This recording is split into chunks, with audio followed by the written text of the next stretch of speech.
Abusianfo yesam akwa babio eba UTV Adekye Nsroma dwumedie so still ye wo hanoma ye de enkomo no ebro at the end of the day ye stretch ya ye wi a esese ye ba ne ye beka Ghana ensema efa me no mienu ye taxes a ye tua eho na ye hwe se de o man no betimi akonanim se de ye nyina nim free nura no man pani excellence na Nadu Ankokufado waka che ye say operation halt no ebe koso se ye po ye mpo na galamse ye evil ana wasaka atoa so bio se nkofo a omo se ye hyehye excavators omo ntia ase no e ka me ya se nkofo mampani na oni lawyers na na wo ho mum de yes ana nka okatwa nkofo ka se mun kwhyepo nkofo ka se mun kwhyepo se ontia ase a court yes on de hye no a ene ye be hye wa ontia ase no o de court dan no esi court pa wo man no judgment against him and against the decision aban take no tie be hwe akasa asem no na afi asan ba beka to omo chese enye no krese adwuma no egu but omo ba omo beto car na NDC for abo egu wonti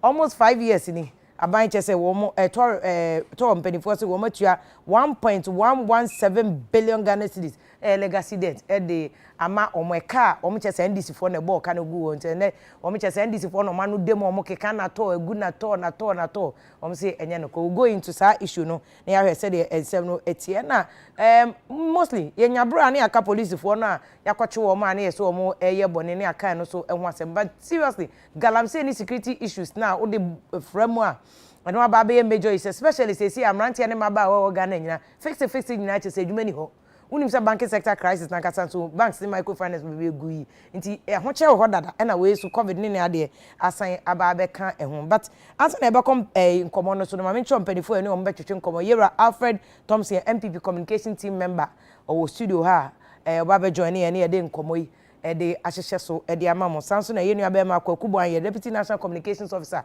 emma National Democratic Congress NDC amanyoko no the most stubborn Kwakubu Anye controversial Kwakubu Anye minim accolade foforo amesan de amano but stubborn any controversial de ono na tutuje good the first na danfo pa mo amunim no na danfo pa ne abronye ntu be hia no mye gidigidi azan omo live omo nyina omo free fa akon to mbe ya ndisi politics ni area omo pedu omo de be kono ha akoye adwuma ti utie politics na so no aye ne sa for akoma emfa no personal enkonya ho BP so ati ase openi kase Desmond into twumesi political activist ono na se Kwakubu Anye ne Yera omo ko Yera Thompson omo ko obe pata omo unfortunately no ko se say na ko so no be che because we Kwakubu Anye to twede a anhwe be kind of first and I me say dey me pata da ya be ready babu no ene studio ase omo and on bebo am ya especially galamse issue ni unemployment betumi aka ehun asem but answer na no happy birthday nkoma Sandra si eduala bi o ye revenue assistant whatever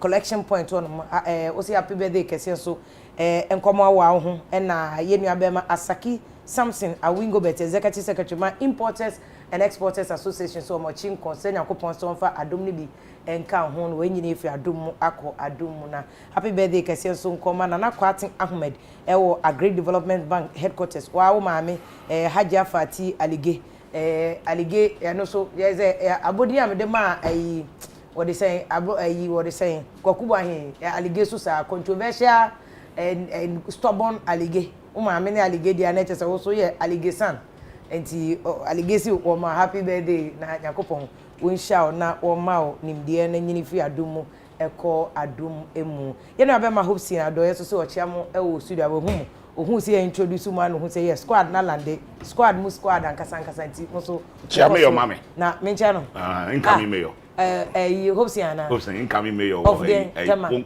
pom katama so no mo se o de be ma no o anya wie no anya de atanke be ko ho ntokwa parliamentary candidate yeah wa bre airport so okoye so actually no yo wa sheda because we say solo na ye wa sheda incoming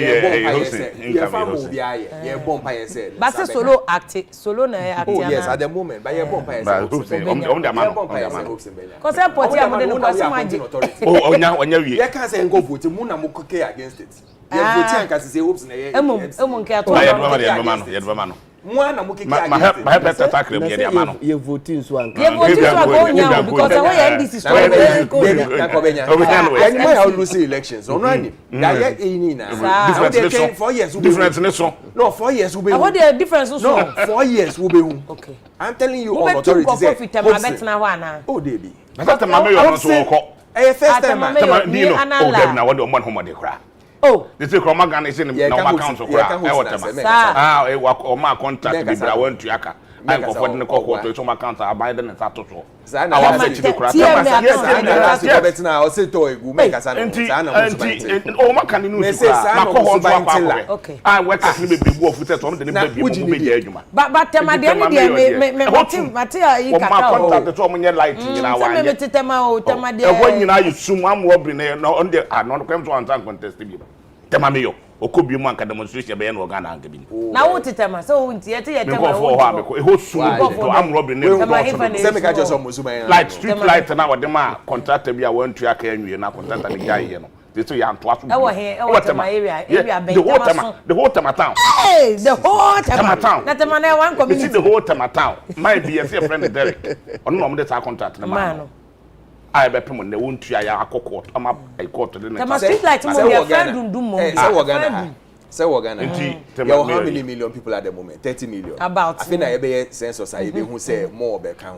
Cost financial out of 30 million. Derek say won be 100,000. Say na matter. It is okay Derek on can she. Contract. Company. Who is Derek? That's a buy the court. Who is Derek? Actually say bank no tia bi ma no. Na bank manager na anye.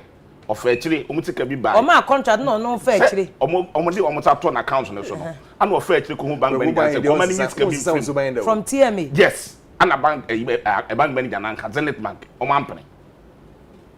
We cause financial. We nyina wo evidence. O na say me politician. Very soon we say Zenith Bank lecture say. Enko bi Mabodi. O de ye na Very of Zenith Bank. And manager manager akwande me kwande me court na nsan ya no me nkan me so so nyina cha from that you go you be hunu ne ma me na la mom de me nkofo expectation no mo wo ma no ase ekofo de ne toto campus one asema ye campus one at least campus ba ye hu asphalt ne ade a na ekosunti tema so de wo mu se tema no openi tema de by the end of the day no ye bompa ye say Hoopson by the mayor of MC and IDC for Ponkataman. So how you mayor MC so be the next MC of Ponkataman. So and I am my brother. I pray for him every time. Say because he needs to take that seat. The Ponkataman seat. So MC and obet me in your seat now. Oh, say obehu for me. Oh, but say on what constituency watch it. What constituency? Yeah, the man that's the first time I but no what now watch it. Or study form na a different thing. You see, staying in a constituency and also being a political figure there are two different things. Okay. And even following a political person and being part of the main area around there, two different things. When you go into politics, you see it's a whole different ball game. We go back at you. Okay. I heard they just say be amode lion. Eba be campaign ma hoping. Because lion say lion na akunya na no dane ma lion. When say lion no chairman na hopes na na organizer of NDC. There was your nya no. Oh, hopes I organizer. Minimum hopes in hopes I organizer. Osi there be no di omo chi keke. No say lion ye na down. Me according to hopes the hopes in so na kan me minimum hopes in sa time. When say hopes na the deputy. That one you organize na the deputy na to nupe no. Or say organizer. Also on your organizer. Ni lie na me student ni lie na na wo ho no. Na use madam for ba. Na ni aunt na ye MP no. Na NDC MP. Nti you also on your organizer. O me ono aka organizer. Me ne no hope ayi. Wo se nye no kre. Nupe no te ho. Ana o ka na the deputy ni nupe no. Ubeko court pe o ubeko court. Mr. Thompson won na aban no. O de jan. Omo ye no we hu. Enti na mo call opposition no. And they are good in opposition because omo ye dede kakra. But say musumu ye bi. Debi omo ye dede kakra ebo ayen. Dede ne ye. Omo hye omo ye dede no. Say Ghana youth ye pe adwuma ye nti nja politics. Yenfa we hu. Yenfa ye solution. Yenfa country no. You know if Ghanaians should give us about 19 years to send us here more no. Continue start the topic na it's na time na stability. in the economy so no say in the economy but stability okay but yeah na echi ye de komo and they come and mess up and you have to use another 8 years to develop you develop you na de komo mu biom no ma be mess up na de mu koi de mu mess up de hwe I mean focus on galamsey no any job creation just 1 second and yes baby 1 second we before gain there is pain say wunim sa say we nya pain na we nya gain no okay but man can say am opposition no man can say employer na you have the men you have the men employer na course no is so deep rooted say that was the main reason why the first thing I tackled here the economy the financial sector to clean it up. Before you can even put the money into the system, you have to make sure that you have stabilized the system. Okay, the enko galamsey issue no so. Mobile ye mun create jobs apart from NAPCO ya mo kekache no so short term job creation. So we can say we stubborn do. Topic na interjections na ye. We are stubborn man for topic na you know akata. They pick things up. Jai say deputy secretary NIB. We are deputy secretary or deputy organizer and deputy secretary for 4 years. 4 years. I rice now. Rice assembly by now. NIB assembly now. They mean national issues na that 1 year big man pan was limited by but say I buy na majority shareholder. Limited by but I buy na majority shareholder. Until therefore the citizens. President the phone dey here crying to me call form. Ska one ho. Exercise na man. Also ani akofa yoga ni bi. Magi lady no for a reason. Yeah, yoga no yoga na we send them a comment me don't know by man me fra ko fa ka je say mo ma won ba na gogu ba yo dem we cry doctor ba be mu ofie on train wo fie me dey no ye wo fie ina me am ka che say ye on jai was na be ye do no na me ye wu na nga wan hwa one day mbeba me so on the cops in the because exercise no ye no easy no ya de me sorry na pa me sorry na pa fi pa so na me bisa mu say ene so obeba sometimes me share me phone na minim say 10 o'clock no oba nti me share that sending message say oh emergency I have to go out of the house one day no can say oko leave kaka o tukwan oko state no oba your friend me manfa o friend sika manfa na na wa ujaye nti go enye izo on to me that's am ko jim uko jim na wo funu entwe jim brother you know whom yate jim no oko fe pe mo efe no wa say she we you ti we say catch us say opposition fata na we hu opposition amanu why mo man ko galamsey no so on say ah boys ni adwuma nye boys and girls ni adwuma ni ho nti galamsey no na be ye opportunity for a lot of them we so na president so say ye po won be share excavators so hot na no mo hot but then jobs be na mo create I unnecessary say this insistence say yen shake because galamsey for onye omunya adwuma nyina omunya they back to the system in fact security analyst be for what in crack say relationship with the level of crime na say AC no oh say you coach too headmaster e wo kaswa kwan so je ni su yakoku no because galamsey for na bebre so otio they have nowhere to go nti what is the issue with this galamsey ye benya anu ye hu say yes stop galamsey no but a genuine say ye create jobs for Ghana for no some moment adwuma ye inia ba answer na be chance me chia omo a omo hwe nyina omo dase especially me nuanu ma wo fi central region oya maba ha what's men ka fante na say me face kweku bo ahina onyi dem ka fante into one fan spare because of him because Erika Fantin oya very sober a gentleman's language we hu into Erika esaboter na etutu no nkron ono no ma Fantin ye dew na say Erika face obi today I won't say first one I'm making no start to say or try him yes na I say we watch out Inti mechia ho nyina na mechia omampanyin oye na Nado Dankwa Akufo-Addo ne na bedechie oye Alhaji Mahmood Bawumia nyame nhia ho na oma ho adwenkese na this 4 years and 3 years 6 months akano they should transform Ghana to the extent by 2024 no yenim say will continue the reins of government for this country to succeed because they are yebeto ye na they yenim so betumi aye no ye de show nsem bioma Ghana enye American demi na Mereba Galamsey em say wo kasa no kan bibi say ejuma ye hwe ase omo ejuma ana ye create jobs ye create NAPCO. NAPCO is the first phase of job creation. After that, we try and integrate them into the system.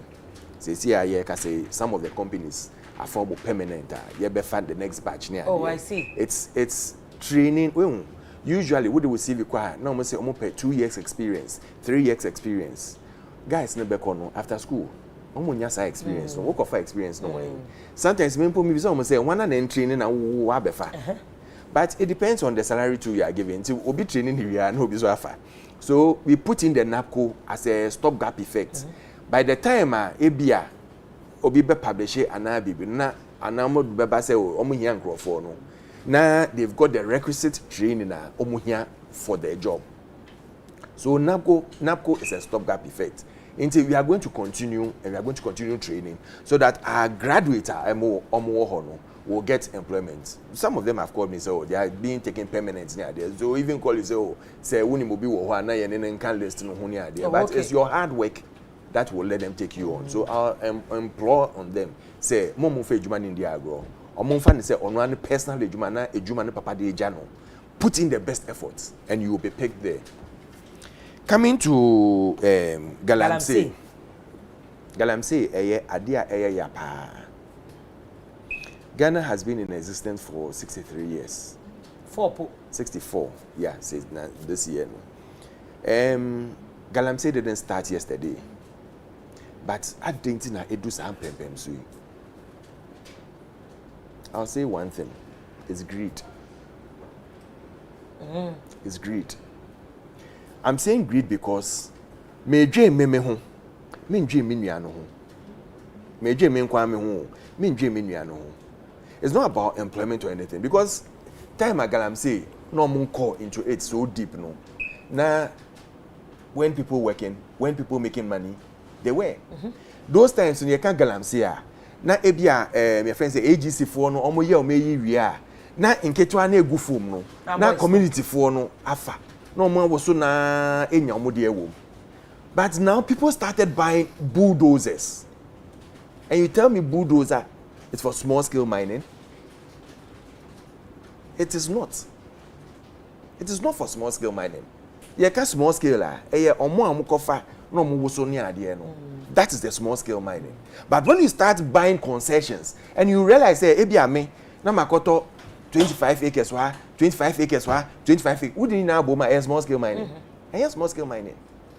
But why I make us say agreed when you say yes sir ejumana we forget say me nua bia ote Nkran, me nua bia ote Kumase, me nua bia ote Sehwioso, me nua bia ote Upper East and Upper West. Or here in Suano. If I destroy that water body, how is the person going to get water to drink? But does it mean say I'm building a case. Okay. I say you drink the interest of the people, the larger community. And who is the larger community? Not the person with the Galamsey, but everybody in Ghana who will benefit from this nation. Ebedu time be say ya hwe here nsuo a ye friend nsuo mpo a ye nom no. Ye be kwakoto if US aba. Because of this yes. Issue, yeah. Because Ghana Water Company cannot distill this water. Edu level omu machines no into me infa intern into pure water for you to drink. First be. Make I in the 70s yen insuo kwam de me a ye ni made a friend no bottled water. Me cut up na no na hwe na mebu kro na manom. Ene they are using bottled water. Why? Because of the same Galamsey. someone started it and we worked on and it continued and continued and continued. I must say, yes, Obiani Juma will bottled water, but a lot of people, how many of them can afford? Such a water, I mean, no man, me rubber no, so I don't drink such a water. But assume and say, me no, and now Obi no, na a hana, then what do we do? A Juma no more, no so. Apart from chemicals now, Ghana water the big man, ebe transform it into the pure water ebe to me no. The machines, the wear and tear of the machines, the expense that is involved in transforming these machines. When we say doom fix now, no. Doom fix, yeah, doom fix. Doom so. No, doom so. When we doom so by na the doom fix by under the leadership of great Napoleon. Remember, congratulations, so Nancy Enra. University of Education, man, honorary doctorate degree for the best way he handled the free SHS as here so you are. I yet microphobia. Almost say, almost say, and I yes, I know Mokan. Women, yeah, no, yes, headmasters, memo paper, but your more paper, more money be anything. Not onshore. Say on or baby or bet me out with spam no do the time and no with me. Why? Inti here can the sano, Galam say no. President share and all my first a Galam stop first one. And all year second one. Ye J no. Every time be Minister be Bejina under our presidency. No can say some of the excavators are missing. Yes, I know can. Now your man a chance say listen. Excavators, I would say, Ayano, Koshebra, because we need to make sure we have the whole. So the buyer so on Famboro, the president decided say on continue. He knows why he told him to go and sit at home. And another person say, I want you to stop this thing. I want you to, even though May 9th or so in 2020. Yeah, the new AE called Parliament for Minerals and AE Act. No? Amendment Act 900. Yes, and Act 900 out of Act 720 or so. Now, yes, to Act 900. Now, yes, and when and focus na machines are here, the government can use it for something else near there. Yes, it's true. But do you want us to repeat what we have seen? Where Ebia, we are Madam Fu, in our Minchain, Waba Suachem and Kweku. Or even in opposition, Obama Minchain or Besuchem say, oh, you had excavators over $200,000 and now $100 and something thousand. Charlie, one more than boy, definitely a homo brobi wo. You will release it for him. Okay. But oh, men koyebiu, Mr. So that I keep my job, you also live happily. Now won't boka. People did all sorts of things out of it. Some people even got it and gave it to other people. You say any idea. We had so many rumors going on. Some of us know the truth about it, some don't know. And the president say, don't go and get a and now on your mountain homo who say meeting or say consultative homo who say ye koji obi excavator na ye be see why wo be hwe no na obi free minister no obi free president no obi free way no obi free Alfred no obi free Eduba han free edu me one hin Kweku ba han free my friend say David Oberfrey Hobson say Hobson me ewunua excavator we make sure say excavator na age no ya dey ama me then it will bring about a whole obi beka say na wo wuti me den na wo sa na make so on per problem to stop all now, that in president. When you look at the act now it says the moment the excavator is seized it's in the interest of the government. Government takes ownership of it. It's up to government to decide what they want to do with the excavator. But the act doesn't say the government has a right to burn it. No. When something is yours, it is your right to decide what to do with it. When something is yours. Now, let me tell you the law. But it is yours in a context, though. No. It is yours that you are holding it in trust for Ghana for. Yes. And yet the other and Ghana for no share with him. Ghana for no share with him. No, I can't just say, "Who on Yansa? But me do obu mine. You go and do this for us." Ghana for no share with no catch or say, I want to get drinking water. So make sure that people don't do the wrong thing so that I get drinking water. Because Obi Baye going to me and here. So I trust you to do it for me. Ghana for no share with him. And listen, The president stated, if Wokaya, in 2017, 2018, or no, say, I don't even mind risking my seat to fight this Galamsey. One can. Okay. Look at all the Galamsey, apart from Takwa. Almost all the Galamsey areas we lost. Because yen ya no cohort, no Mokoka say, forget about MPP, Monto Mahin, Yaba will let you continue the Galamsey. That is not a nationalistic fight. Okay. That is an individualistic fight because they just want to come into government. Okay. Okay. But we took the bull by the horn. Now you can say, let me tell you, there's something in law, your friend, law of necessity. You look at the bigger interest of people as against the smaller interest of one person or two people. Okay. And under that law, no, that is where the government will look at it and decide, say, listen, because a young person, what body say, because a young person in forest, afforestation, you know, say, you could get 50,000, 50 million trees. You could get that money could have been used for something else. If these people hadn't spoiled the I understand them say, Omo pebibiaye. But let us sit down and look at it holistically. Now, in the interest of this nation, is it helping other people? Is it helping my brother Otea and then wakoto pure water in a bottle of person? Or should we go back to the days you can fetch it from your tap and drink and you are fine and free? Say there's no chemicals that is disturbing you. Let us look at it in the best interest of this country. And when I for what one see medicine, when I expected a party like NDC and now Obi to say Ura Mahama.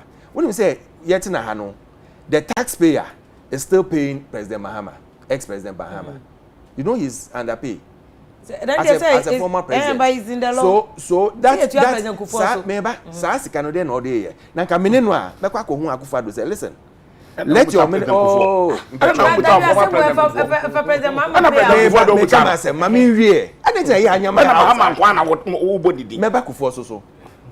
Member President Kufuor. Mama Oji pay. Mahama Oji pay a otina fee already free. Already free taxpayers money. Nanka Onka say he's a young guy. To say most of person be Jinas president bi no. Listen, president, let me fight this galamsey for you so that you focus on fixing the nation. Maybe let me tell you something. I'm getting listen. I want to volunteer. Nanka Sudan or no go heading. I say appointment. Interest of AE. When they see when the Sudan for rejecting rejecting in rejecting in total because of Nusu and in the buying. One kasa in Sudan in the buying. Min kind chill. Min kind chill. Min be na min kind chill. Agenda. Min be na min kind chill. Nusu in the buying almost say entrusting no back. Entrusting me. Uncle. Kenya for friend. Baby. Kenya for friend. I say, wo when Kenya president called that na mo game. Now we are we say we come and Obi the message Obi expert finance expert back on ka say if you enya no correct the Mr. Tom say ka no law no anka say ye check machine na yen question no the law says or say if the machine is taken the person is taken to court and hand over until proven guilty beyond reasonable doubt. The person was not listening to me. No. There is something called the law of necessity. A principle. Principle in the law. Yes, necessity. Yeah, and you look at the bigger picture. There's an explicit act. You don't bring necessity. You know what happens in necessity? Before you change anything on a longer base, because when you are going to change this, when necessity, necessity. But this one, you are importing necessity. Like viewers, the American say when you are doing the law of necessity, and by necessity, what you do is that you put in measures, would they hear long-term measures, would they carry long-term measures, but under necessity, immediately, what can you do to put things right? And that is where you seize the equipment and you destroy them because you don't want the person to go back. That is why some people tell you, say, and you may by 9 p.m. Stop no then they rush there and go and do the galamsey again. So at the end of the day, the water is still destroying. Problematic because Mami come Mr. Chume sasa na maba kwakuba nyasa kwakuba ngide ba. Because Abrantia no osende yinba no say mining regulation 2020 ne ka say state ne chi ade na e was hand over to the district, metropolitan or municipal assembly. One can say yes no. But the president who is preaching rule of law, the president no catch say rule of law, ne say ye be shino. Unti asia court. Mafia mamin chiao na min chia me nianuma ye hia wa hane ahwefo a mo hwe yin ene wo senior ene agasa mi senior me am senior e wo kwapeman I was senior wo kwapeman na wo grey hair na do so che ni ni ebusiano yes enye ebusia wa ba oh Martin Asem no microphone na take ku grey hair na wo baby mensro Evia, Vim lady. She say wo hwe ye Minerals and Mining Act 2006 Act 703. Okay. A state obia say wo pese wo ye mining wo mamu ha. Kwan ye say wo ye den ofaso. Ye kosoa in 2020 ye amending amendment no it was because of sa galam stop ya ye nyina agitu mu say ha o mine no enu nti no yenko amende ye laws yi said ye be ya obi ye galamsey anase obi ye niema bi a ebe ma ye forest ye nsuo river bodies ni na se for asaya ye betumi ehu kwan a ye de nipa ne befa so wo hwa enchechemu a wo mu no wankasa wakan se estate se uchi chamfine machine uchi excavator ensi se wodi ejaye den etum law na nkasa tanakan ankasa enyi se but she any acting ankasa enyi se wodi ejatu so don't say that law say Atemo county so see there's no mention of shit in the act senior say o kasa no man kabi because me say me senior na te ha no me pese me kasa na be ti say u senior kasa na o interject mate nti me sraw senior do mu ade we go me opinion say president ejina baby na baby ojina no other place say baby a law school imranim for ebejina na odi nsem bi say betudwa me feel say eya hadwen kakra because na say obi gina chiri na say me dwen ho a medwen say as of person chichiri epo bi e de to lawyers na e wo ho ni tirimu say even though emra no fa ho say yen hye no me pese me de samra na ye den eye adwuma no fanko parliament enunti oho no president me ne nya adwen me ne no nso nsa nya adwen say ochi chamfine machines na yenhye no ye wokwan bebre a ye betumi di machines na faso last week me ka say look machines ya ye hye ni wan kasa mu wa ban o ka say obeye one village one dam na me pache wo ye pickers ina odu betu dam na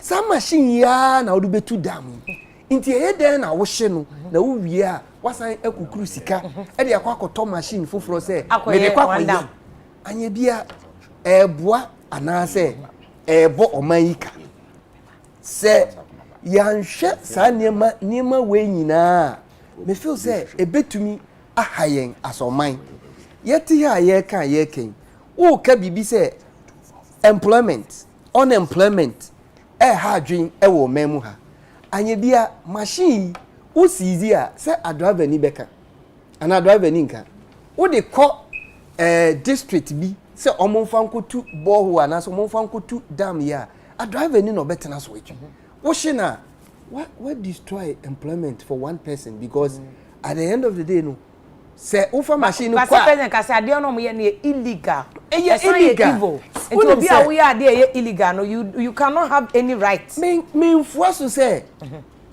yes easy machine no obi ani wo ka say machine sizi de e hayen machine sizi de ne kwan aso no me bisa me ho say aden na mu sizi 4x4 uni so omko a omunya pickups omunya 4x4 aden na no de yen chejantu you get my point fanya galam say ni bi na yen no omudi nam kwan so kokoji gold ni e ba beton so omudi excavator ni 2 year omumfa gold ni na sifo ni into excavator ni mu mankran yo omudi to land cruiser anase pickups ni e na de ba baby beton inti say wotumi sizi sa cars na e wo site ni nyina ade no de wuntwa jantu na excavator ni pe na wutwa jatu inti sade kwanya ye hia say wo de sa 4x4 pickups no eye no fa sa excavator na nso anso ye den eye so what you say e wo mu say first galam stop man to me anya proper account to be a Ghanaians. And these are some of the things I made be I make say a high end as of mine because a ban say obi ye bribia accountability enye djuma. Inti inka we say no first one buy ya ye hu said ye call ban na ko ba be ya account ama e ho Ghana for ni atia say 500 na mo gi na eyira no enam kwan bi so say inti na eyira inti mo fa nche second one no de ye gi a e bia de be call assemblies ye de be ba be si ya ema enko yira bi but ye hu ni sa ye te ya first one no adiegu second one you see 200 soldiers monko river bodies 100 meters away from the river any forest na monko enshi machines no anye bia o e wo mu say o say river bodies unim say most of ye galam say and say small scale miners here omu use excavator ni na say for almost say amanfo cocoa farm yeah eno ye nka ho hwi because obekọ cocoa farm bia ne nananum kanso bi agya to ho no na okwabran ko esan say sika kaka opagu ni bottom ti na waton ama Chinese ni bi ana waton ama individual ni bia so farm mu kra ya wonton ma wo mo sawti ase enti ni nyina no eno so ye ka me say say no concentration akọ just the river bodies and then forest areas bi I say ya reserve. What about places and bia ne say enura say ne nan say galamsey mrantie bi ebi gubu ebugu wo so wo central region eno ye can say so enti se law no wo ho na ya giatum say ya ye law yi say in say ye fa kwan bi so e de hihye mra anase nema koyi a moma ye ndi sa law no so se ne be ya se obi kwakoya onim say sam mra we de se me ya e be chimi but impempi no emra ne wo ho but ebe wie chire no ye mfa sa ade ne nya adwuma ne afa nchen akako ye bibi fufuro iti nipa ne nim say oh after all se me ye kra na metumi anya meti adi anya bia wo hye machines nipa na machines ne ye ne dia no dia na wo ya fa no okay senka wo hye machines no e na wo nim say eye me senior e na oye galamsey sauti ase onye eye example na me e na ka wo chi no na wo de na ba begida Ghana for and now the Babajina UTV and now call to them now all cassette said there time I the election petition ye nyina ye hwe ni be life uche obia or ye involved in this galamsey fight ya funny jina na Ghana for nyina hu say asimesi that's right okay. Life carry asimesi no ye galamsey no say ne be ya obi kwakoye bia mabusia ebia betumi aba ma animguase abekam no nanye but odia ne say wo fa chi na wakako oh na mo chi ni wie no me pacho maame no mai ni dey machine ba wo say na Mr. Tom say ka say o ma chi bia ma bia irada o ka ma minister ba na fe ho account aya anu ntina me ka say perhaps no so ka na president I was we dey onkoche ma bi ko ira wo she no bi o ka ne sanso dia ana se necessity o ka ne sanso dia ene na menene nya adwen bebre because say ono ne the position bi ama no no wanye ni ya you have to fire him and put him at a different place okay adentina obi to me ko disika o baby obi to me ko ye involved in fraud any nasifo ye to me kukuru no fi one aso ye okay but segal say machines excavator ayira wo asimesi nsem dia o say sadia ninti yanhye no Mate point na say president e wa kwakubu ahin wa mo de o de ma e wa kwakubu ahin mem me ma kwakubu ahin alternative on court na wo busa me say phone so K-frames one na bisa ya can say be you be advert ya can say be you be advert saka wo so ya advert K-frames be bia wo bia say they also ya advert kan e di me wo so be dia kan so wo ka so a o company ana say saman kese wa ma phone o free phone enti na o yes ono na de ma free me na bro bi na do want ya enti ka so over head first one go ye fan ba na wo de na ye de be ba yes we be promise e Jacob na bi 3 weeks ni o from my e Jacob na producer akra ka chem say Jacob kwamna face say os on farm my omo working trade omo promise and feel say na omo ye na wo opposition na promise na wo failure na je say kwaji phones no bra kwaji phones bra advert no ye man free advert mem ne dance me ne ko atama kese ho ne shop ne ho ne ko akodi advert na wo ye ne sa no anakofu du ifa ne abakofu du abedi ani na ye phone papa na ye China dia ntu fa vibra ne ewu say phone papa I promise you besides that be na wo de ne ba wo de bisa Thursday oba betu mo ha da be na ne de next week Thursday ma betu no to be na film ne de ne ba so wo sika be wo ni nwie ayo de kan galamsey de ho asem kan galamsey de ho asem promise we dey see eji we say what has so doje do dream lady kan galamsey de ho asem wo de sa illegal mining anase galamsey aye kan de ofu aso approach na ye de ye no mani nya ho that's how we ofu aso ho so a enye de bia maka no ha se senkaban tumi bie na no e ka se me ben fie nan nie adwuma a mo de che me nsase me nye me di metri to ho se mentumi anye small scale mine no ho adwuma na illegal mine no ho adwuma mo nya me de mo pe no a won tumi anye no senko bi gina timpie so e pa chaw e ka te Ghana for se me di mo hwamo ade a me ka se mfi na me de be ye no mentumi anye ntumi fenche me afi de me ye ni yie ama mfa so papa ba so but ye ka say ensuo na na ese ye forest na na ese no nto bi enya ensuo ho adwuma nye na ensuo na ni nti me pa to wante ebedu wiase ebedu mre bi enkofo ankotwa ensuo na ni amata ensuo na ni etio ensuo na ni etio nti die na asie safe di ensuo na ni asa ye kokokokoko tene dada no aban wo tumi afan out wan no na ma ensuo na ni ye kokko edien na wo de aye wo mo because the amma ban ni to me se bibi e wo wiase bi on ewe so ye woni pa kro hwe nsuo so no sa aban minister for water resources there woni say o minister of forest so lands and forestry minister for lands and forestry mo akra wo mu kra no ye o minister of so minister for agric enti so one of forest no ye o minister say lands and natural resources into and ye o minister for agric agric ni se kuya agric ni your livestock or agric forest mo so bisa land so na me pattern yes but minister not to hwe mo na wo no enti na wo ka che Ghana say for enti se aban o kasa na man tinia wo be mo pa enti se aban ye de sa so de we nyina ama na ye nsuo papa ye no o ba ye no so ba be ye ni ye kura mani na ye na fre de be wi ase ni nsuo na ni ata ye basa nsuo na sei ama na gensem a won tumi anchi obi anto won tumi ampanichi obi a o be nipa wu wo sa program no ye ni fie na no enya de keto a ye nua no so je ni ba akokora wu so kai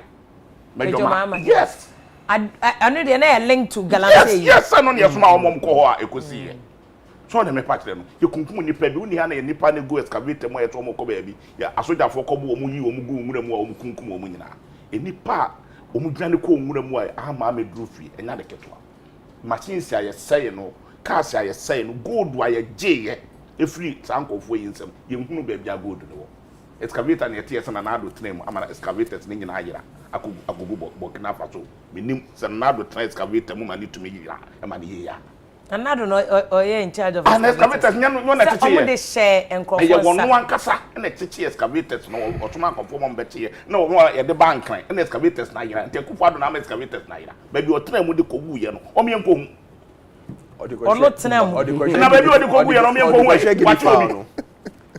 wachi obi oh baby ode afa odi ko hwe gidi fa wachi obi say Mr. Thompson and Chelsea ya pamo minister baako ya pamo no enough obi ko wiafo ne yaje fo ne friend ne de kokoto a ye ka to wiafo yaje enti eno anu ne yaja na maneko you know what it means to get your minister but ma men kasa minister excavators odi ko hwe gidi fa na ba o kasa no mi bu pa with sister Vimley ni say na metie ba mi bu me fere wo nye say na we na what me be promise film lady obisa say da be na we dey ba we say sa sika na aka we chi ho no go fa ba we dey ba say ni ma we nyina ye hunu bibia mfrim ebi ayira na ayira ni tina say dem Mr. Thompson can say a necessity na aba so na the same approach no say this a different one the approach is the same thing almost started for front no almost a machines no na do buy almost started almost a machines ni bia and then go for can wo mu aso mu mi enjoy almost the first you know the first 2-3 months no almost machines when you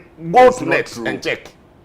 It's not true. Go to net and check. I say it's not true. Marco Cho. Anything for focus out. Open union media for na media collating for na. Initial ones ni be about almost shishi bi ba na nya vice president. Na minim tana oni Ghana. And atata na we NIB at the deputy CEO ntina wo pie. O so na kwache dem a de ekoso no wadwene ni politics to. Sika nko na wo kan ho asem ntino. De ekoso from no nim. Afi na wani aba ho to a wo ye politics. Enti me nkata na tie. So enti omo chichi machines ni binen ko foka say machines na mo chichi enyu no omo change omo attitude no ka say no omo beje sister so oje ade no na akwachi no kumase a ye di gu machine mu ta de bank na biom omo dia no masa han low bed no omo dia gum no mo ta de bank na ukoma din na side wa my din na baby na excavators na Mr. Kwauti ne Professor Popo Batin echeche ye no bebrete to tisi a ene cars omo cheche wo Anu say Kwauti ne prof na chichi na also president en kubuza. Na ona asoma wo. What the pele kwache ye. And I say they are mean government officials. Me asoma ta kwache ade bra na de no akwache na da ba begu be na de no aton ade a ebi kura ba na aka chom to mo. Who evidence ya ton ade. Ah, na wei. Ye ka sa yira no, wei. Abujina po ba vet no obeyi anu. Ja.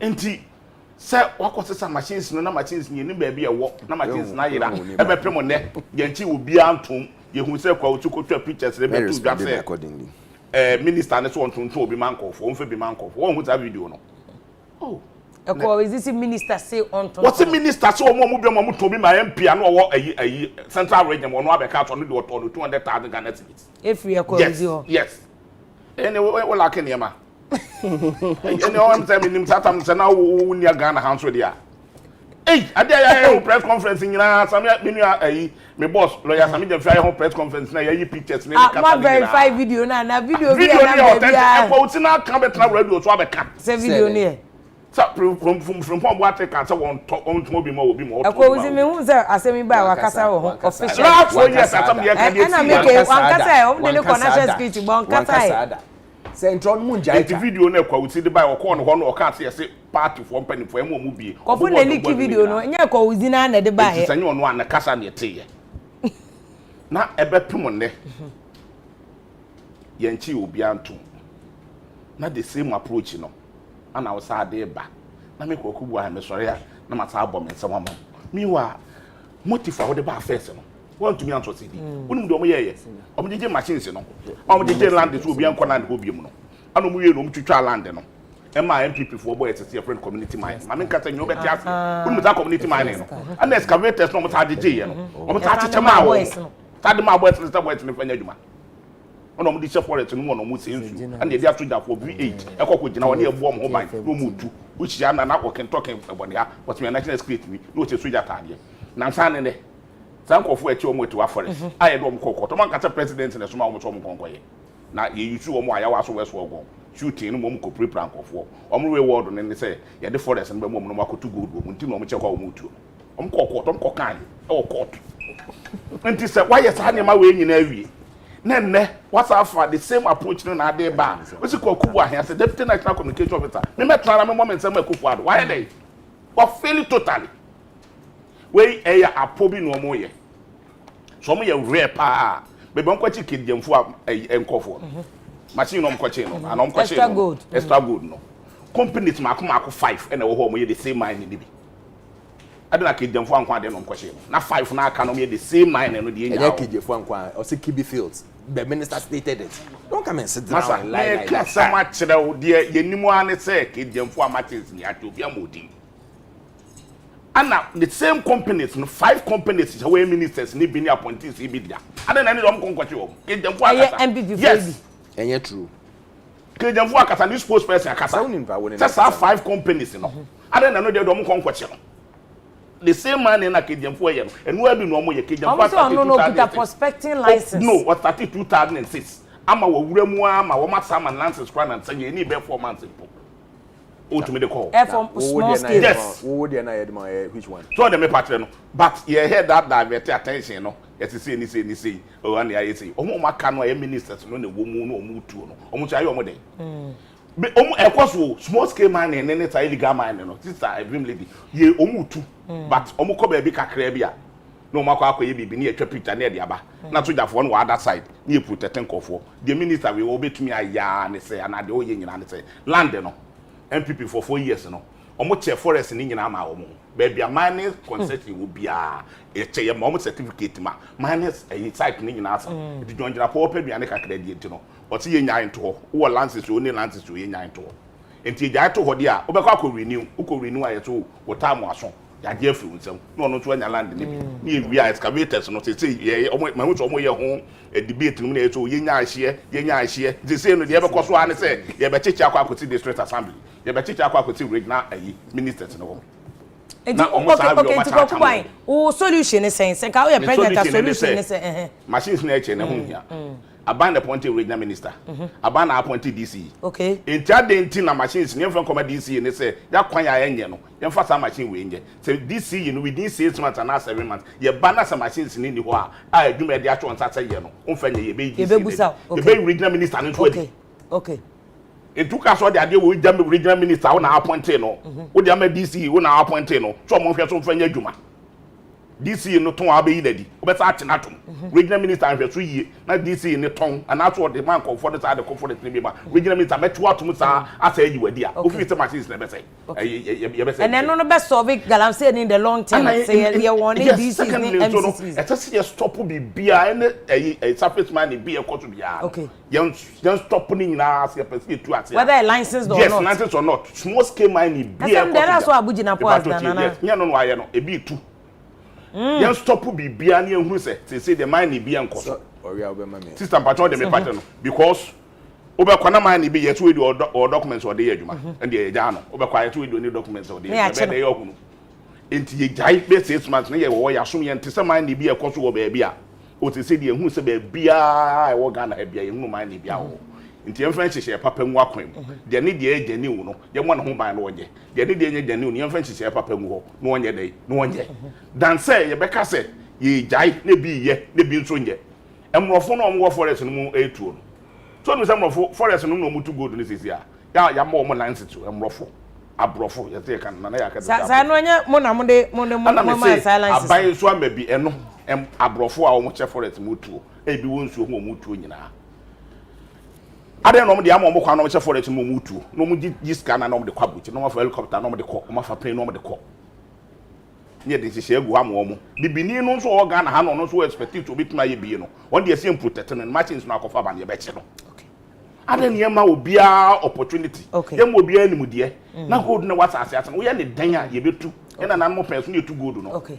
ana ye tu abeto kwakuba wan kasa galamsey no wa ye bi da menye bi daba ma me namfofo bi a no mo ye large scale mining me no mo nya adwuma but na me nim dia a me wo e wo logistics mo no na me de boa wo mo ha wo be see keep wo machines the way wo be see a transport machine from one area to another me a logistics expert there be okay enti me nim dia a me go no school mo no ano mo ba me ho a anana mo consultancy firm mo ba na me ne wo mo didi nkomo na me kire mo kwan yo be fa so store why you consulting for galamsey company that na nya ma wo mo but mo ba me ho be di ne mu die ah o muntu ya and free me no mo nenam okay Mr. Thompson see one very fantastic suggestion say ka DC for any regional ministers they are also the chairpersons of RecSec ne DISEC nti can one say president you just charge them you see it as fantastic you know what will stop galamsey when we put the political coloration aside. How do we put it aside? Masa woka sami yedi. Thank you. Oh, what are we defending?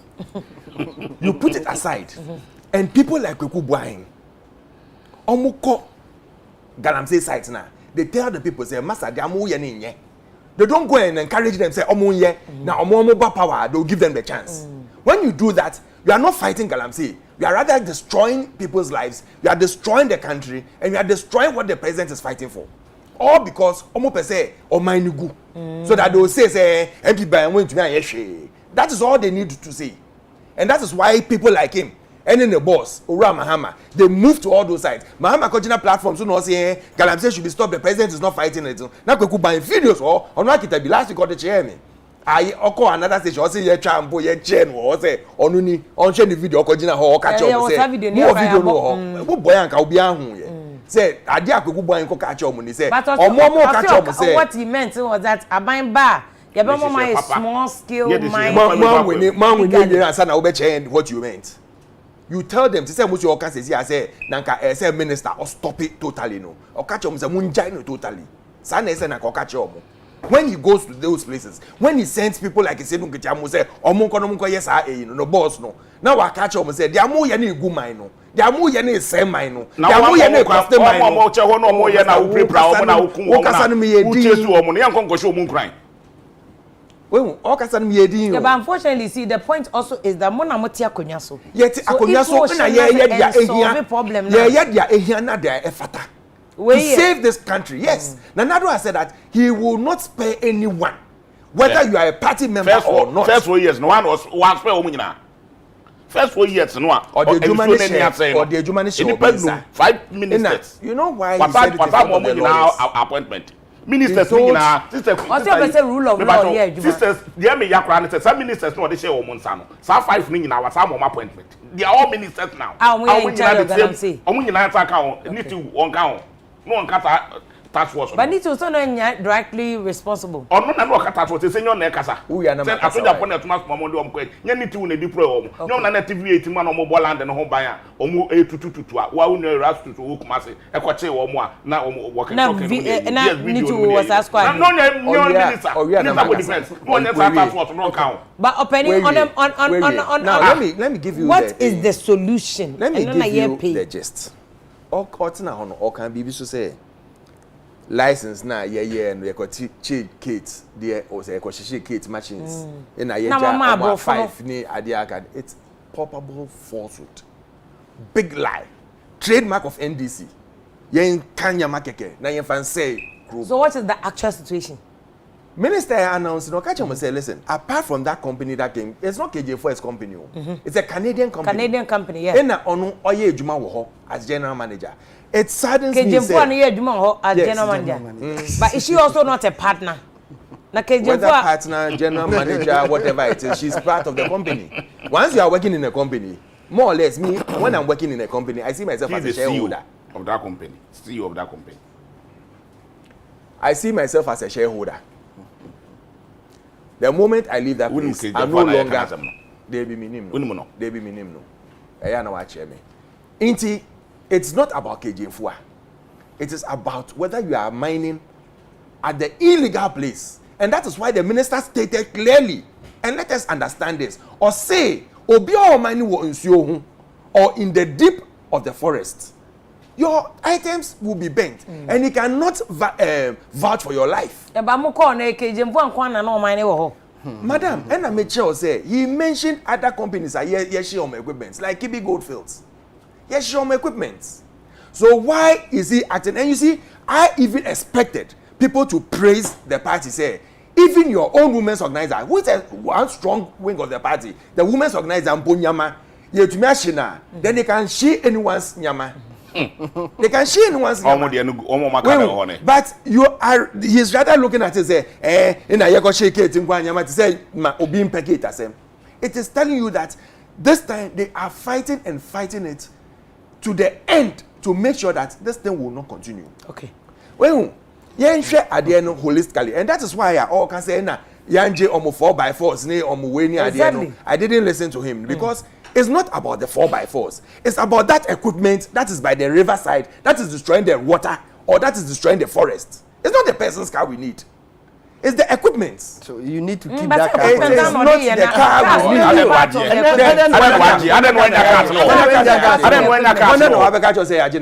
we need. They gave them the chance to take their cars away. Unless you run and left your car there. Unless you run and left your car. Please.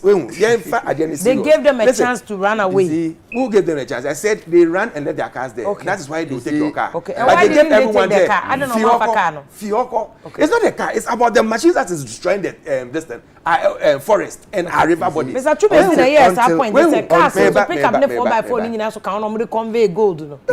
Mania. sweetheart, Mamika Bibi Ncho. Wakasam. Let us fight this thing politically. so that When Yembra on board to support the president, whether fire or by land or by sea or by anything. Let us fight this thing together. But fighting it together. The president has already failed. The first 4 years, no, Kate is ready to sacrifice his president. Time at late at Amos, Oshe machines, and machines. Time Omo Yegalam saying Oshe machines. No, did he fail as a president? Time Mahama, your man the chance, a man in Sono Daniel Brown, no, had he failed as a president? You even see him as your hero. You even see him as your hero. The time, and so start to say Brown. The time, Mahama time, and so start to say Brown. So, okay. And we come and we are trying to resolve it and turn it back. You see Aye Brown in 4 years. Turn it back.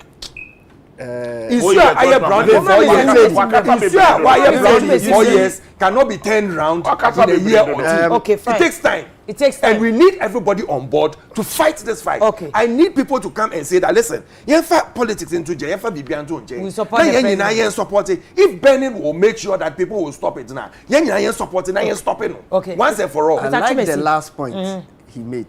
Say yenfa politics into J. Say ono di kind of politics to nchen me feel say kwaku nso e the politics. Yeah, the politics to nchen na women organize and all static asano o say kwaku ene ne boss.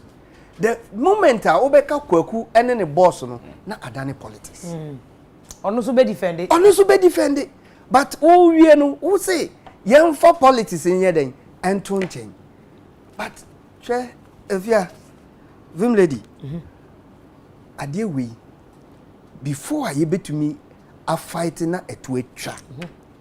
I just see president ni ministers any oma wapam omu nyina say omo fight saade we omo ka oma no tum no omo ka say henceforth ye dia share military fonsa ye ma embe ma commentary bia biom. Okay. Military take over including omonhye just say wo dia military take over. Military for mo dia monsaka excavator na you either take it to barracks or take it to wherever you want to take it to. I bet you within a month to be trapped. You know why? Because insan say political interference e wo mu no omakwa kwachi machine ni kura na obi press obe frame minister bi say ya chi machine we yo yenya ne den ose monhye no we dia mema monhye no monfa mra but na say esi de bia. But we see no where's a means no chire mu ni that's why enti na me ka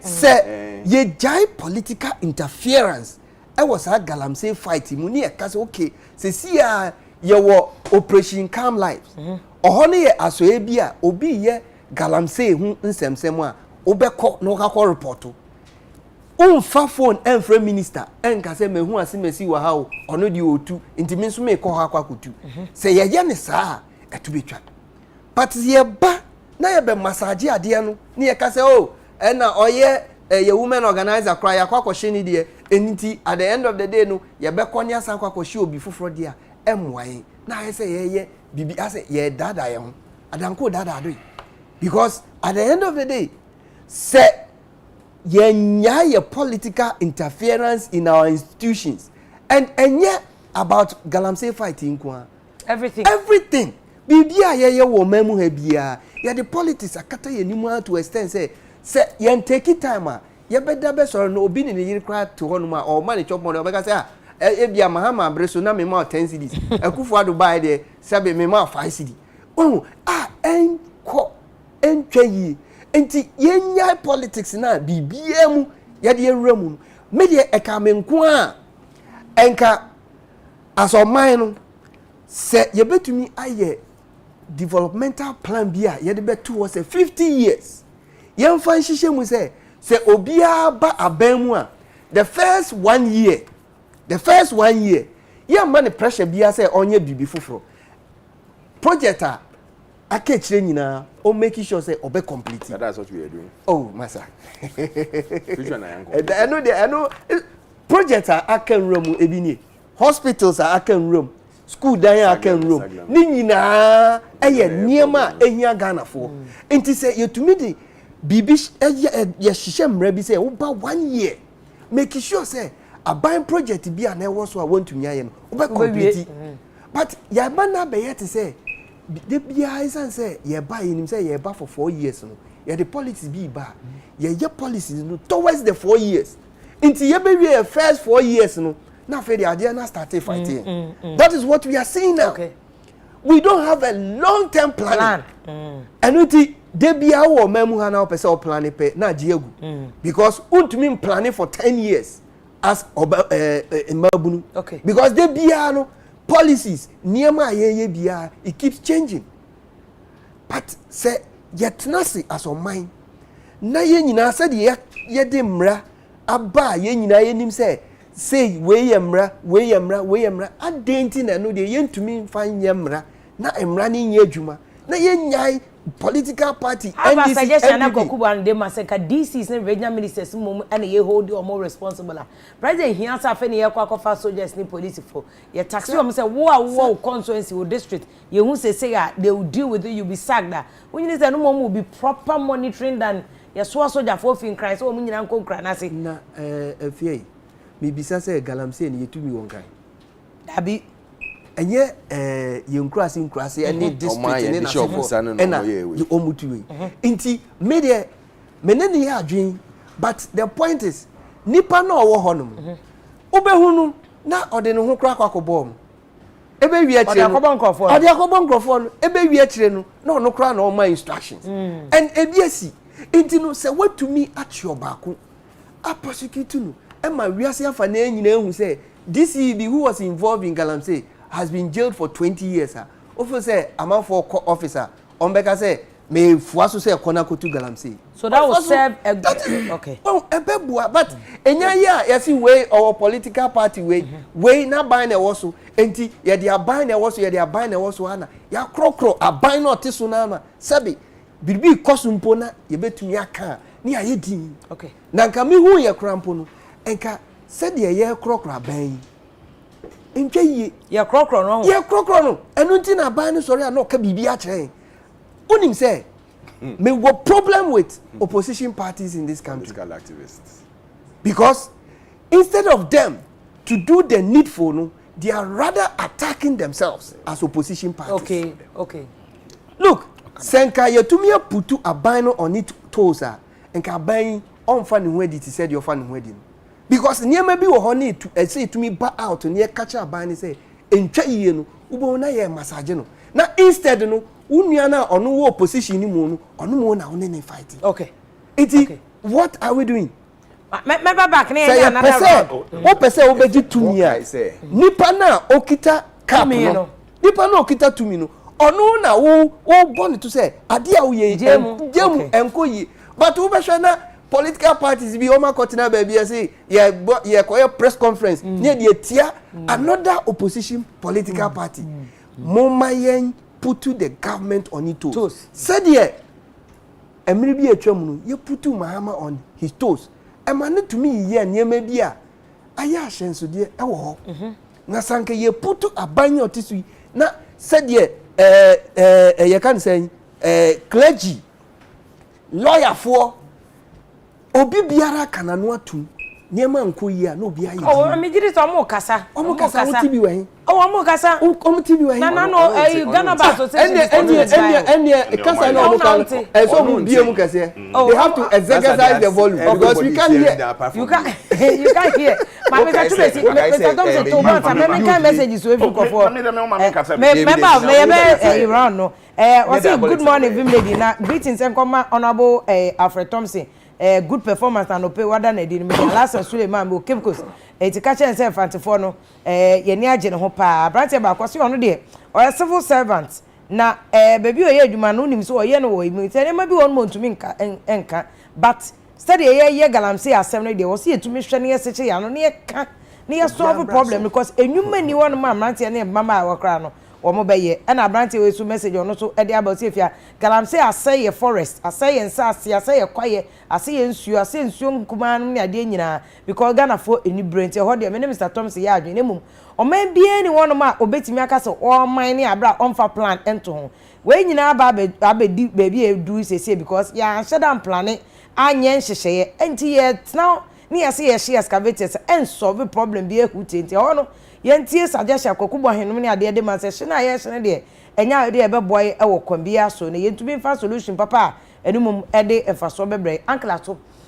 wotema anklato wotema committee 2 o se efia me enjoy discussion am ko so no pa ahmete pa na enu akra de galamsey pit nipa miensa ewi enu anko a ma bebre pra emiedo o ma akoto hospital which shows that this is very very serious issue minuaba afra ewo Afra Case Design School ewo East Legon and o ka se me enjoy mo yi no pa discussion na ekoso no to de bia na ye share school for no cry say o mu suan fashion there but national issues ya de ehu hia ewo so o mu nyina so o mu etumi ti ase no mu so o mu ko gina ba bi na nkomo ekoso a o mu so de o mbe ya o mu so betimi contribute to the discussion meaningfully now was even we understand before say the security operatives no got there minus no eyi bibi it say motherboard o say dey free excavators mu enti na we excavators na hwa enyeye enti na no baby abedu hia na wo say wo hye e na ato aso akọ other mining sites no so mbedu ho no wo mbe na eyi motherboard no efi excavators ntu mu ka say e na ye fan ko ye fan me ni ade ye ntu bi fan nye fan ye ntu bi fan nye akọ 500 ba ko no mo te sa ye no 500 ba ko no mo te sa ye no me ye first one ayira no more than 500 o me ye de yi free site o eno de ji se kobusa first ekwuzi George eje danso ewo asofan ono ne message a ode ba ya na obusa sa question is we big issue o so etumi eka na ye hu se de ensem no etie Tofik eso wo kaso ano say good morning na let all be citizens and not spectators ade we ya aba no ade ka ye nyina timi e ma ne nyese bia ye hu se Ghana na ho kira ba na covid de kra abema aho kira na ye mo ne asa akwa galamsey asemi aba enye empofru mu ene ye beka se ye san Ghana tie nyina no ye support aban no say de ba obetimi akoti galamsey nye ne say we so the politics na NDC for the galamsey issue no no it is not the best for mother Ghana yes am ton komo no to say kokubon na meka say what I say the youth of is it 81 or so omo chase nkofo out of the forest omo ransake omo say omo share military uniform say ananya no mko omo che president that ma omo no on dey don mko na ni enye forest no mo dey enye no eyi na forest no mo dey eti na say omo court na plan de uli Ghana if every society youth be ransake you think it will help us? Okay, thank you. So the citizens should support. They should also support. Fight. I think that so far the citizens na boamo. Omo baby I call citizens media coalition against Galamsey. Be a better president. She say also be fight here with you. Fight. But the question is more. But when you do it now we say go buy akojina ho no mo say. But Mr. Thompson, this is the point of politics. Say mobile ya munya support from Ghana for media for bia so be support mu. Na mo fa akire. Na instead of say mo be fight Galamsey mo ko for na wia excavators mo di ya Galamsey anajo when we start when MPP for mo high level yes body o say 1 month cry don't want no omudi no me I even wrote it down the last year minister Abujina the last year minister Abujina the minister na we refer no ye ka ye refer Ghana for the minister wakata wi ma men kata the last year minister media no oka say Kennedy mbobo names so that the people will be handled or will be and the Japan ka so mbobo names na president but because say ko uzidi oboy about excavators me tie no me akasa na me tie na no program no I'm saying that if this guy is going to belittle the genuine in the fight why won't we be genuine? I didn't know into women's organizer need the NIH. So no say scapegoating na why no. Then why would we just take the women's organizer IH excavators back? No one has there. No now house the organization. Say it's the organization, whether she's working for it or she's the CEO, what you're saying, isn't it the same organization? But one of the things I'm going to account with the Galamsey near issue is because a Jumani ho. What can't be brave? A Jumani ho.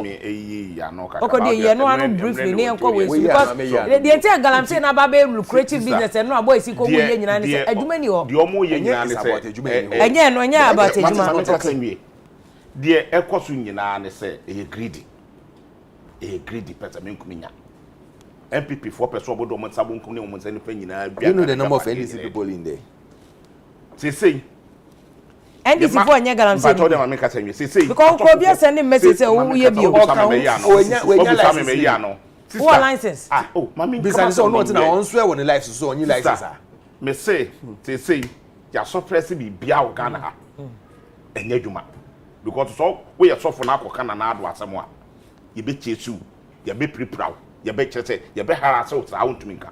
We ohene na akoka na akofo ado asem a ye be hunahuna wo, ye be we ye say de na dwuma amata akunyata na sofofo ne Christian council bia e criticize no nei okoya ye nku a ye be praw media fo okokasa pe ye anyi wadi a ye be kun ye nku a ye be praw ye praw a ye be mo adwane from emu a nti so obi agya say ye me enhwe all the me patire no ana wo ye na de no to ginsem inse se nka be mo man no ye nyina ya boa wo na nka Ghana etumpo akọ na nim no se wa ma Ghana ana institutions nso pokura na sister se di pabonefo no ye bone a anka ni wo mo bedie no ya se institutions ni nyina emrante etumi ko che national security boss na de ankopo agu ne nsa ye nye wo mo hwe emrante etumi ko because asem no papa no kwa relate to Galamsey so say Galamsey and all fight emrante etumi ko court akopo judge ye nye ne hwe emrante etumi ko police station o judge je no mo de court no mo find no only police kwa o na nka akobo judge ana etu ne we ana ya hwe ana edwana ka wonu de nkebe yo so na me patrol enti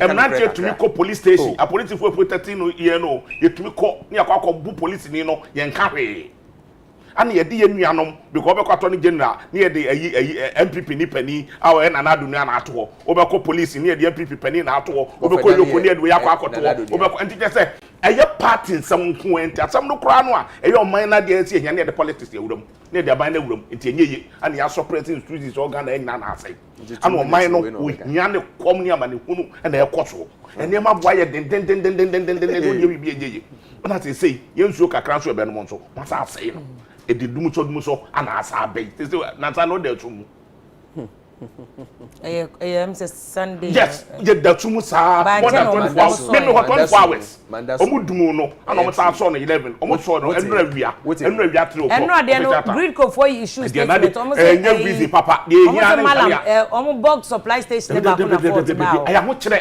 entie wo ma no aban na regulate wo muti de beba na ye aban na regulate grid wo be say obeti grid kwa no awon na wo be say wuti enya aban dia eyo dia enti aban na modern ba wo mo ni you we agree ko manager na ba be kan e be yi wadi we yi CG pani na be kan no ko e be yi wadi nto bia ba ni atwora ba no koka because the minister kro tumi ko tumfo ho e wo ka che nto tumfo Galamsey no mu de e koso ba ye nka wo ka o man no e jabe tom no tumfo se me de be kan e de na ntumi ye wan fele otumfo mpo akodina na nima ka tense e no kura no hwe no otumfo wanka na ade betu dwa o man ni jabe tom otumfo se me meka sa no mo ka cho mo ne na mo trotro letters me hemfo se hemfo read mamo afre de when you hene no ototo a obegina ba be ka se ni nti o man no wasai no ama bibia nya dwuma influence nkofo ana ho kire ne kom ne ama ne hunu aba nti ukoka pe yete sei system ta wo de na nse wo toto wo muta akodum ema amukodum koto ne ma ahwento osibo tin tomatoes sardine ene emo anwa ne nyina akwadropo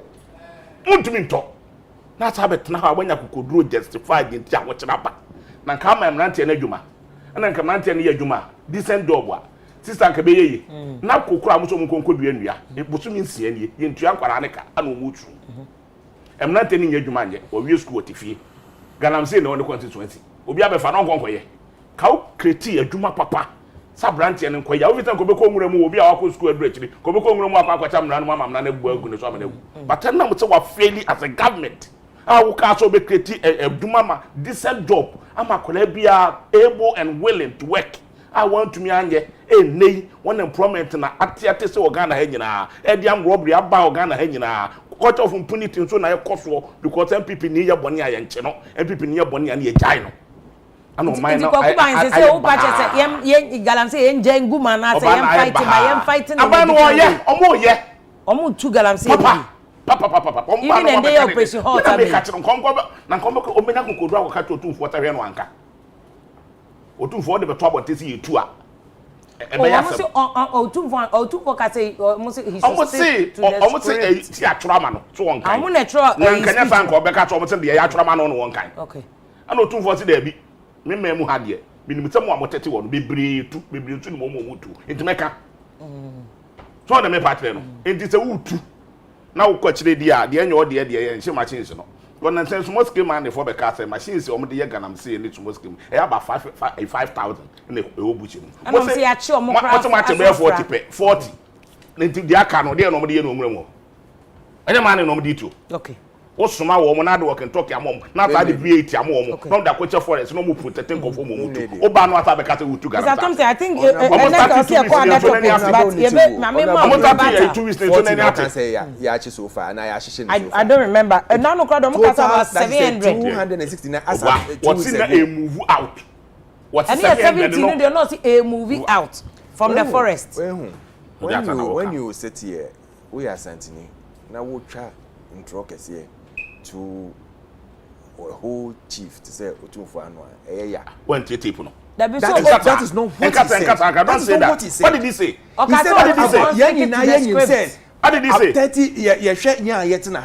30% of us know the people who are doing Galamsey. One can say, penny for 30%. No more Galamsey. What say? Don't do that. You don't do that. That is why you lost elections the last time. You are still doing it. When I'm here, I'm going to produce pink sheet. These lies will not lead you anywhere. You can't lead this country with lies. Yeah, but isn't it obvious? It's a problem. Or no problem. Corners or on stick it to the scripture. Kokuma point is about the information surrounding. Listen, we are going to talk about Galamsey. Now, Bomo didn't call according to the script. You can put one or two things according to the script. Pointers. They don't write this thing for him. They don't write a speech for him. They don't write a speech for him. And the script and pointers. Pointers. You can't write the president. And pointers. So we invite the president baby. You write pointers for him. Not they are here on one script. Fine, but then Nana Kasai. Because the pointers are second Nana Bedroom. They are all kind of say almost same according to my script. But nyama bi wo ho a say yeka e wo kro no bia hu say is that not an indication say you were hiding something yen na yete ha no yen 30% ye ka ye hwema 30% of us we know those who are behind all this including Kweku Buahin china yen che na yi o by the time we bedu ho no na wetu na yi na fi ho but one of these days na obehu bibi when yen kan no kre. This thing is not being done by MPP leaders or anything. They are being done by some unscrupulous Ghanaians. Okay. Say ya catch them, say munjais our water bodies, any forest. No, that is what is the substance of this whole Galamsey. Who ya Galamsey will be illegal. We don't mind, do it, but don't do it around water bodies and the forest. And it's stated clearly in the president. I can say, if you are not happy with it, go to court. And let the courts deal with it. Yeah, but is the president not being law for the because the capricious? And I say, one kasa watam emrana bonebo. Even though emrana membrano, anything okay, just say if they've done something you are not happy, go to court. Yeah, and then the president ankasa moment proceeded to court first to get a court order to burn the excavators. When we say or not to dispose of the excavators. Sometime back, Obi catch and say, "Kwasi abia to me court." Or court na court no, or to me kasa. Na calculate and point to me bo. Yeah, but the point still remains. President knows the law. Yes. President and he's breaking the law. Because people like Martin, he's not breaking the law. They also know the law. They are saying that the president is breaking the law. I gave you the pointer in the law that gives the president the chance to put certain things right. To possess it and not to ban it. No. Also, how can I not be? I gave you the law of necessity. Which section of the law? I gave you the necessity. No, but there's a law there. There's you look. No. There's a primary law and a parent law. Listen, that is why the governance of this country has been vested in the interest of the president. That he alone can take a decision in the best interest. Mr. Thompson, but the best interest of the president must be capricious. Is the president alone? Because invested in the power to govern Ghana. What's in a Hano? Can you declare state of emergency? No. It's only one person. But there are specific rules under which the president can create. And you're so sorry now. When today president sees that maybe a country they need a state of emergency, you announce it. But that's what I'm saying, that they must fulfill in that same way. You think the president just stood up and decided, say, go ahead and do what you are doing. Within the cost I'll see excavators. That is why yesterday, all Kasano or say, based on what he knows. What he knows that he's not sharing with us. Intelligence that he has been given. No, Wakache Omun say, Omwa affect you Omun. No, feel say they are peeved and they have a case. No, Omon Kokot. Okay, Mr. Thompson, Mambusa question from Mr. Chumesi can say about say, president also open shit at the end. The law is there or catch us say anything, but you bet me the excavators require other things and Kagana crew ya benefit. I don't know president and consider no kase or shin we are say on tiasia kokot. Say Kasano, you can say excavators BC Madina. Yanka. One casa. Yakasa earlier on, you can say Ibimusi Adenta. Last week, I make say BC Adenta. Any uncle or can say Medina Adenta, say Dana Mokoje, and chain Hono, say BC or. And you went a warehouse, somebody Kuguye. Omun you say,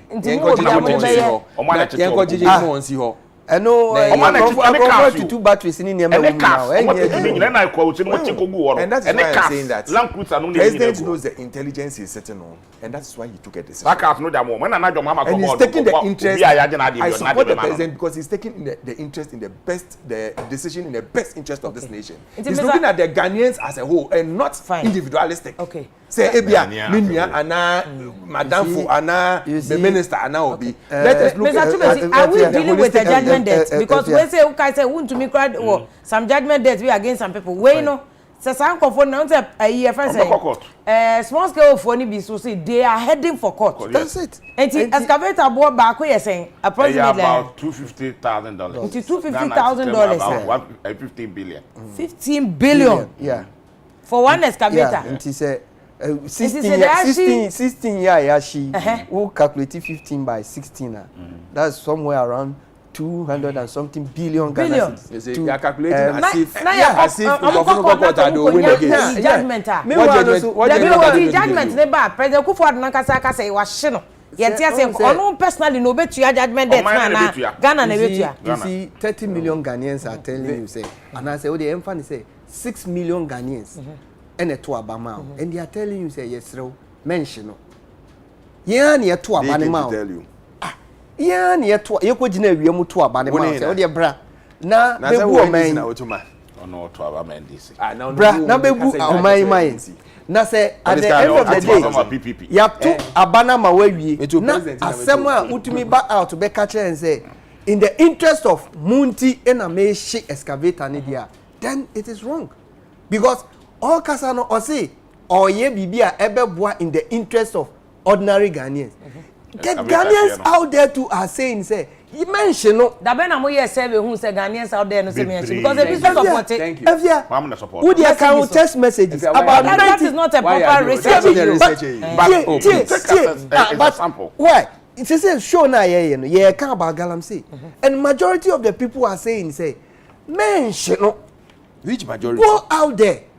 Minimara se o te tutu kwa uko kentensia even you understand most people are even saying say mention no ye here e dia ye bribi so I say sa excavator koye dey bia me count me see ubetumi e dia tu dam yeah two dam na ekuafo betumi a fish farming omo fish farming ni wo pond nu mu wo hono ma me nyi ni say fish is mania stress say omo wo epuma omo stress. You understand? Iti ebebua ema obi a oye fish farming. Ebebua ma one kasa wo one village one dam na wo share bo say obeya. Sabi want to nyanye uko up north. Dams no matutunu bebre na say adani football pitcher nkola ni room no ma bobo. It will surprise you say dams no mko tutu and say adani football pitch. Cost financial to the state. So I say inti say eno eye one near toso who shena is it not causing financial loss na say yes raw say oh yes raw we there ya nana ya papa ya wofa ya uncle yes raw say mention no fa besi ya kurase na my osidabi say won tia say dia kokot I mean, I said, yeah, where did he attend? You understand? I said, yeah, one time, Adani football page. Show me, give me a picture. Oh, no, give me a picture. What was in Canada? Give me a picture. Give me a picture. I will call you Dama. Adani page.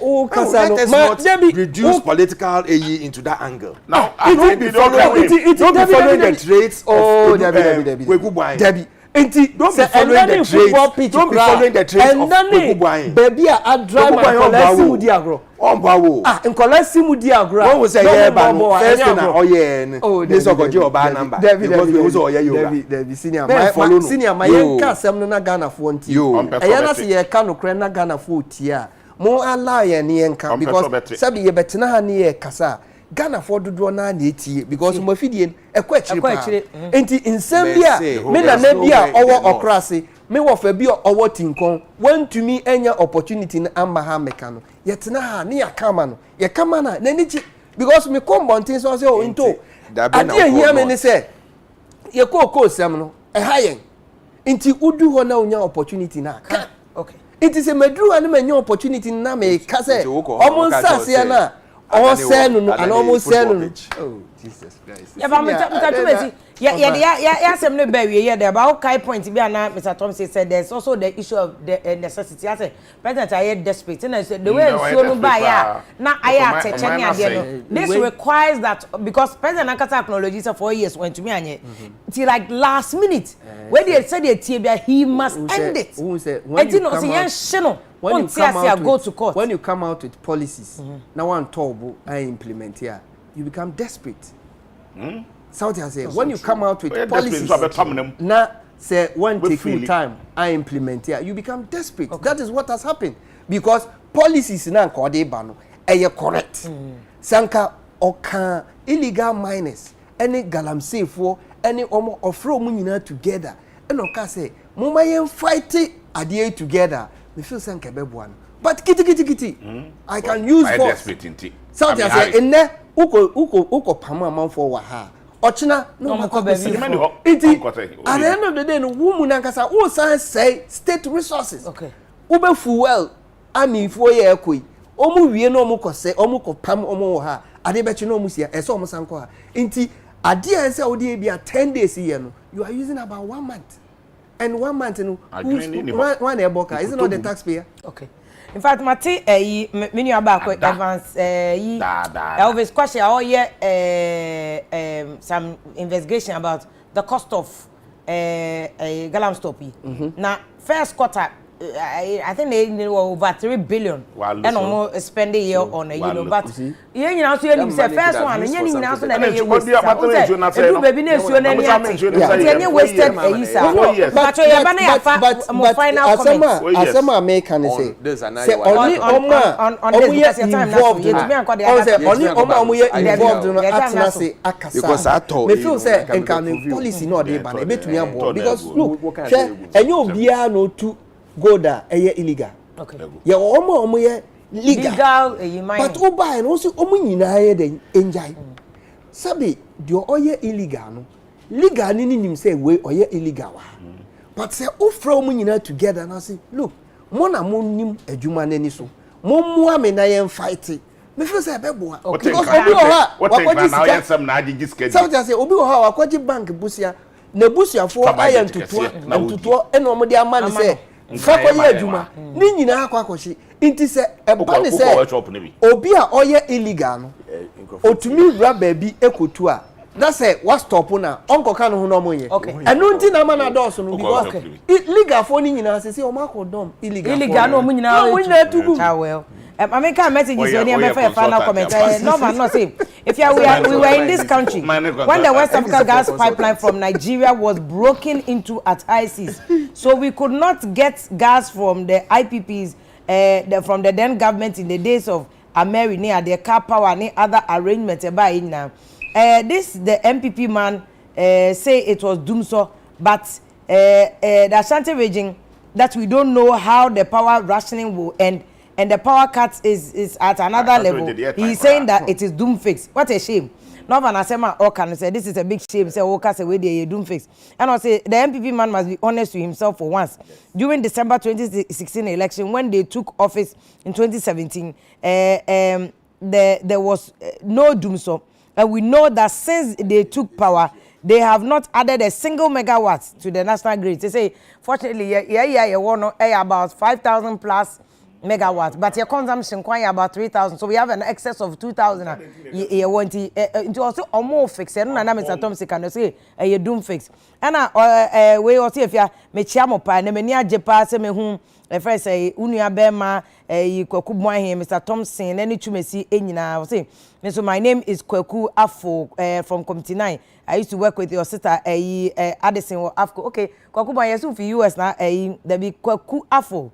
If US na aba na wo hwe enti ye da se papa Kwaku Boahe o si na eni age se wo hu mo nyina e wo TV no esu because oba Ghana na obehwe se ya na che se amo afili at home ba ade na mo ye no se abrochefo nyina hwe mo se dey tie interview ho ma radio station enti NM se enti no onimu names ho ni Kwakwafo ye da se akwa aba so se waba efie na Ghana obetu ye no ani fin ya yetimu yo ene bola tax ayeti enu galaxy se ma e kosi ye welcome home sana woto na nya sana woto ya be fie ya wo betu ka che ni se Ghana is beautiful betimi akọ betimi akọ we water for ka che say ifina woto na so oba yo no se otitema ti oba sana wo se airport sana wo se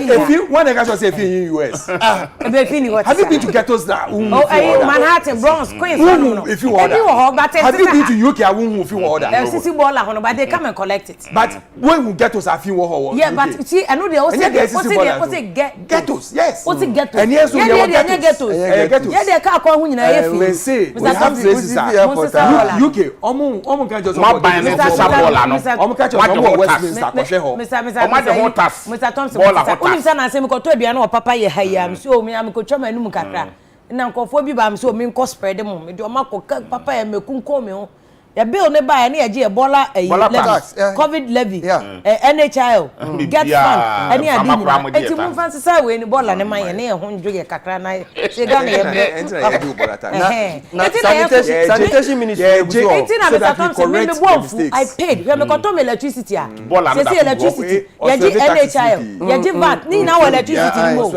I dey mu ni wa cha na ye to affect eti abebre no that is because of all these VAT the tax on tiani on that Mr. Thompson de mami video Frances Erabna Esiam MD Ghana Cylinder Manufacturer o ma me no ho ni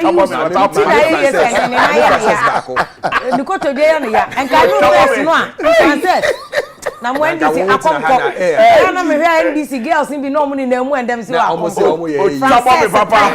Frances Sla kako vi kwesro no o ayi first say Kosibo chekra 2003 Kosibo chejane ni na mu Olegon because of Frances and the girls ye be shoma na ne eden NDC Congress Kosibo chejane Sla kako vi jane oboso apofo mu nyina jane very uma we mu dey also chiro book because her contribution to political party politics when this money na nini ye when nini ye mo share no 2005 omo share no Kofodia money na nini ye obabesia Frances ye kapa ND wayade na woni si super very sharp say hi if ya why is the media trying to divert the focus from illegal mining to improper legal mining operations? Tell Kwaku Boahe to focus on the destruction of our ecological and biodiversity systems. Fire burn them all. That's all.